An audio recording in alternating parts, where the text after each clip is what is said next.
You join us just below Holmes Lock on the Sheffield and South Yorkshire navigation. We're on the outskirts of Rotherham and we're due to meet the Canal and River Trust as they're going to let us through the lock so we can make our way up to Sheffield. I'm not sure why the CRT makes boaters book passage through these locks, but it must be quite labour intensive for them. After spending the first 7 years of our narrowboat life with Michael doing all the driving and me doing all the locking, we've had a bit of a switch around and it seems to be sticking. I have my hand firmly on the tiller today and Michael is holding onto a windlass.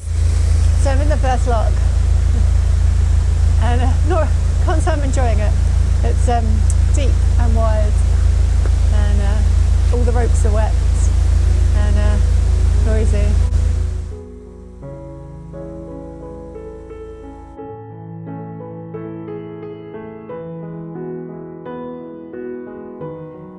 The CRT man jumps into his van to go ahead. Michael closes the gate behind the boat and then he and George get on the back of the boat to ride to the next lock. These gates and paddles are big and heavy and require quite a bit of effort to operate, which is why I'm very glad to be doing the driving today.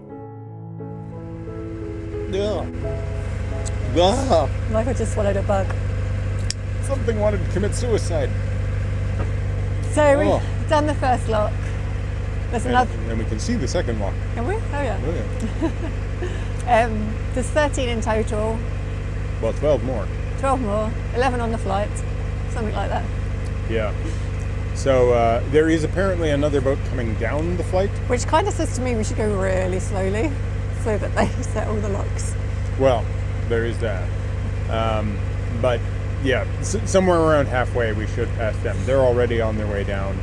So we are leaving the locks open. Oh, we can leave all of them open? Well, at least that one. I'm not sure about all of them. He'll tell us. But I think generally we're leaving them all open. It's just that I know there's like this section is a river section. Oh, yeah. So I'm not sure what happens with this section. The section we're on, canal. Yeah. The next section, river. big weir. Then canal. And then canal again. So I think we probably won't be leaving this one open. But we'll have to ask him about the rest. Yeah. All right.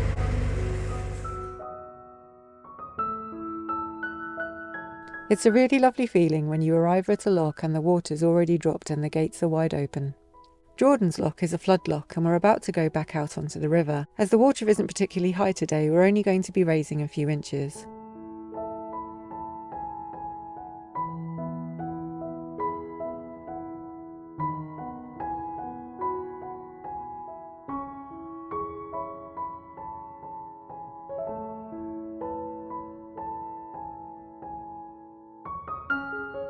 Jordan's dam weir takes the river water down and around the lock and it rejoins the navigation back below Ickles Lock.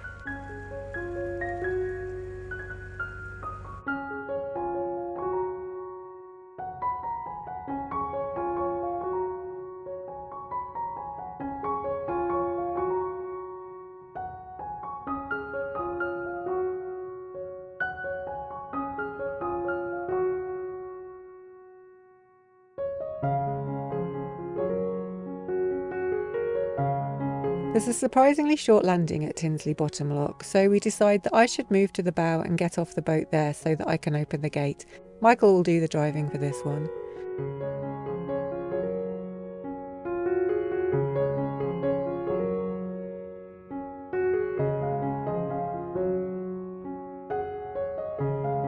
One huge benefit of the CRT controlling this flight is that even though it's so quiet, they're able to tell us what other boats are travelling. If there was another boat going up, we could have paired up with them, meaning less work for everyone. But today it means that we can leave the gates open when we leave the locks as there's a boat coming down. This means that Michael can go ahead and prepare the next lock and I can just drive straight out of this one.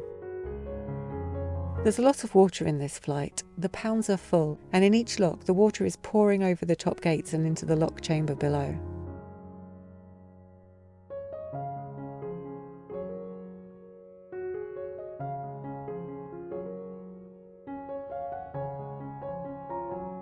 The locks on this flight are all at least 61 feet long. As Perseverance is 57 foot, we can sit a little back in the lock to prevent all the water flooding into the bow.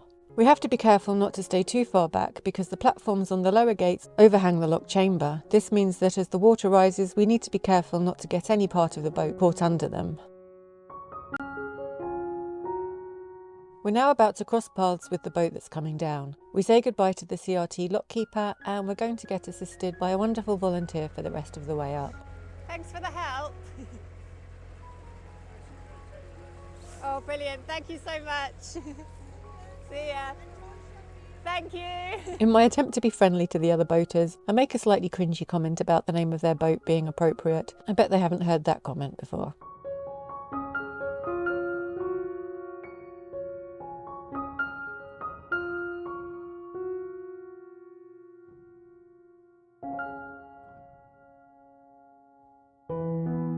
Ahead is the Tinsley Viaduct. It was opened in 1968. It's a two-tier road bridge with one road running directly over the other. Apparently it was the first of its kind built in the UK. It carries the M1 and the A631 over the Don Valley. It crosses railway lines as well as the Sheffiled and Tinsley Canal and the river.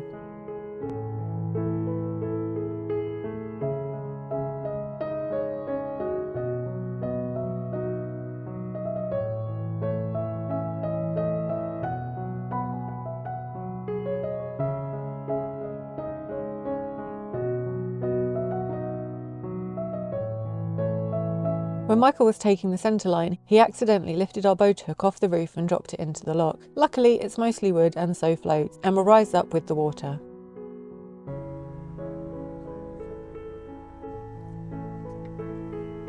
Boat hook retrieved, and we can make our way to the next lock.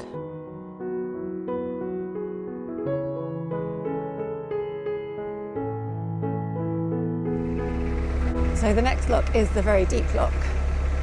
Kind of thinking I should have made Michael do this one. Although it might be deep for the Tinsley flight, but we've definitely been in deeper.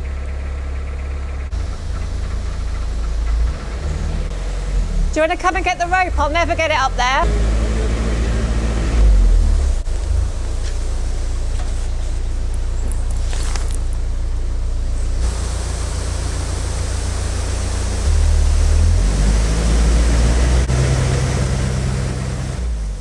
The deep lock was built in 1959 to replace locks 7 and 8, so this one lock is now numbered 7 and 8. It was built to make room for a new railway bridge. It's 12 foot deep and so 7 foot off the deepest lock we've ever been in, but it's still deeper than the average lock.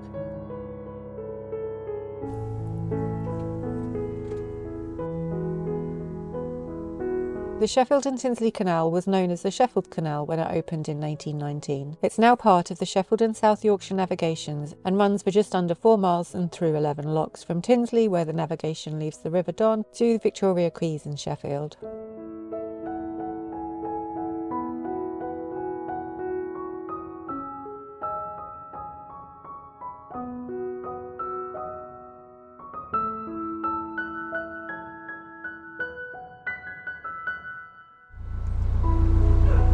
So we're in lock 5 and there is the new sculpture that we've seen so many times on social media, and now we're going to go past it.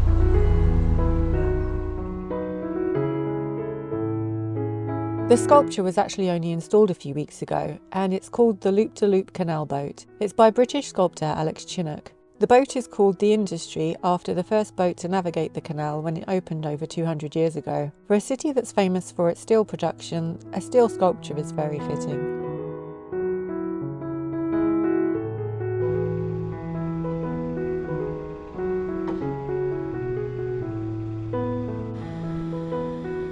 And that's where we're going to leave this vlog. We've made it most of the way up the Sheffield and Tinsley flight of locks.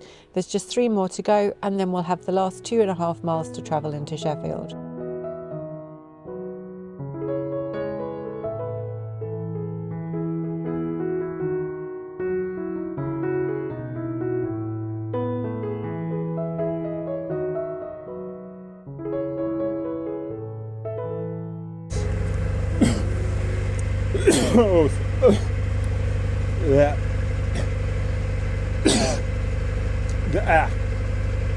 Water? Bug!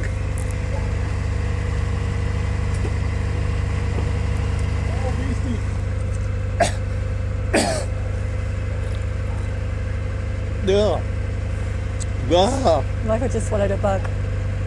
Something wanted to commit suicide.